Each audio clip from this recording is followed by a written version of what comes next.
കോഴിക്കോട് പുറമേരിയിൽ വീട്ടുവളപ്പിലെ കിണറ്റിൽ കാട്ടുപന്നിക്കൂട്ടം വീണു. ശബ്ദം കേട്ട് വീട്ടുകാർ കിണറ്റിൽ നോക്കിയപ്പോഴാണ് കാട്ടുപന്നികളെ കിണറ്റിൽ കണ്ടത്. വനം വകുപ്പ് അധികൃതർ സ്ഥലത്ത്.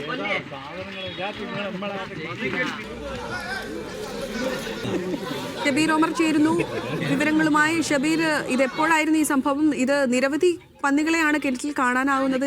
ഈ പ്രദേശത്ത് വന്യജീവി ശല്യമുള്ള പ്രദേശമാണോ? ഇപ്പോൾ ഈ പന്നികളെ പുറത്തെത്തിക്കാനുള്ള എന്തെങ്കിലും നടപടികൾ തുടങ്ങിയിട്ടുണ്ടോ? തീർച്ചയായും കോഴിക്കോട് പുറമേരി SLP സ്കൂളിന് സമീപത്തെ വീട്ടുവളപ്പിലെ കിണറ്റിലാണ് 7 പന്നിക്കൂട്ടം വീണത്. 7 പന്നികളടങ്ങുന്ന കൂട്ടമാണ് വീണത്. ഈ പ്രദേശത്ത് സ്ഥിരമായി കാട്ടുപന്നികൾ ഒപ്പം തന്നെ മറ്റ് ക്ഷുദ്രജീവികൾ ഇറങ്ങി വ്യാപകമായ കൃഷിനാശം വരുത്തുന്നുണ്ട് എന്ന് നാട്ടുകാർ പരാതിപ്പെടുന്ന സ്ഥലമാണ്. ഇന്ന് ഉച്ചയ്ക്ക് 2:30 വലിയ ശബ്ദം, കിണറ്റിൽ നിന്ന് വലിയ ശബ്ദം കേട്ടാണ് വീട്ടുടമസ്ഥർ പുറത്തേക്ക് വന്നു നോക്കുന്നത്. ഈ പുറമേരി പരപ്പിൽ സഫിയുടെ വീട്ടുവളപ്പിലെ കിണറ്റിലാണ്. ആൾമറയില്ലാത്ത കിണറായിരുന്നു.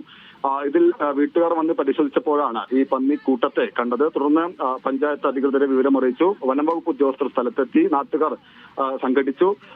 ആദ്യം ഈ വനംവകുപ്പ് ഉദ്യോഗസ്ഥർ ഈ പന്നികളെ പിടികൂടി പുറത്തെത്തിക്കാനായിരുന്നു ശ്രമം നടത്തിയിരുന്നത്. പക്ഷേ നാട്ടുകാർ ഇവയെ വെടിവെച്ച് കൊന്ന് കയറ്റണം എന്ന ആവശ്യം ഉയർത്തുകയായിരുന്നു. കാരണം വ്യാപകമായ കൃഷിനാശം ഉൾപ്പെടെ ജനജീവിതം ദുസ്സഹമാക്കുന്നുണ്ട് ഈ കാട്ടുപന്നികൾ അടക്കമുള്ള ജീവികൾ എന്നാണ് നാട്ടുകാരുടെ പരാതി. അപ്പോൾ അതുമായി ബന്ധപ്പെട്ട നടപടികളാണ് ഇപ്പോൾ പുരോഗമിക്കുന്നത്. അതിനെ വെടിവെച്ച് കൊല്ലണമെന്ന ആവശ്യം നാട്ടുകാർ ശക്തമായി ഉന്നയിക്കുന്നുണ്ട്. അപ്പോൾ അത് കൂടിയാലോചിച്ചായിരിക്കും തീരുമാനിക്കുക.